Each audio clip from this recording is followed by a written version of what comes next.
Today I'm going to show you how to make a low-carb cream of mushroom soup. You can eat it as is or use it as a substitute for normal cream of mushroom soup in recipes. Okay, so I've got the ingredients here. You're going to need 6 to 8 small mushrooms, so about this size, which we're going to go ahead and chop. That should be about 3 ounces or 85 grams. 1 stalk of celery, which we're going to chop small as well. 2 tablespoons of chopped onion, that's about 1 ounce or 28 grams. And 2 tablespoons of butter. Then you'll need a 1/2 cup of chicken or beef broth. I'm using beef today.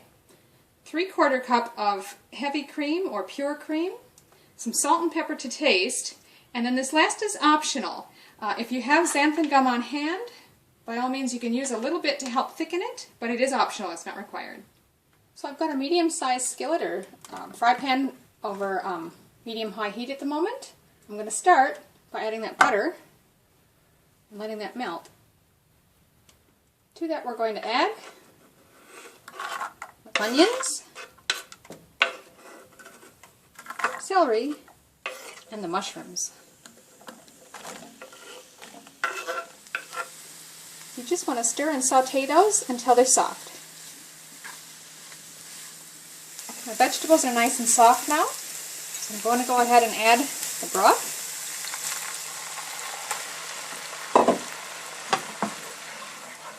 And then the cream.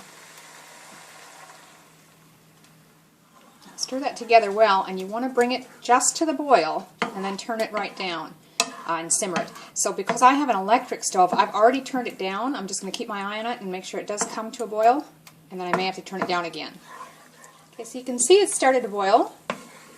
Now this is where, if you have the xanthan gum and you want to use it, I'm only going to start with 1/8 teaspoon. I don't want to put too much.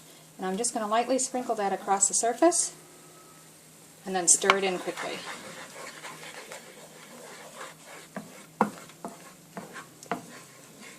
going to turn the heat down and just let it simmer until it's thickened and reduced a little bit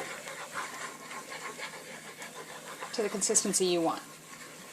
So you can see it's thickened up a little bit. It's about the right consistency for me, just to be like a cream of mushroom soup.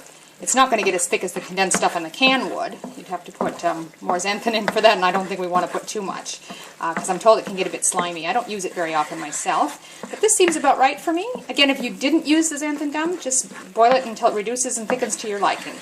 But I'm going to go ahead and set this aside. And now the last step is just season with some salt and pepper to taste. I'm not going to put too much salt because we did use some stock in there, and that's usually salty, so that's good. Stir that through. Now if you just want cream of mushroom soup, by all means, eat it just like this. What I'm going to do is use it as a substitute for cream of mushroom soup in recipes, and you'll see a sample of that in my next video.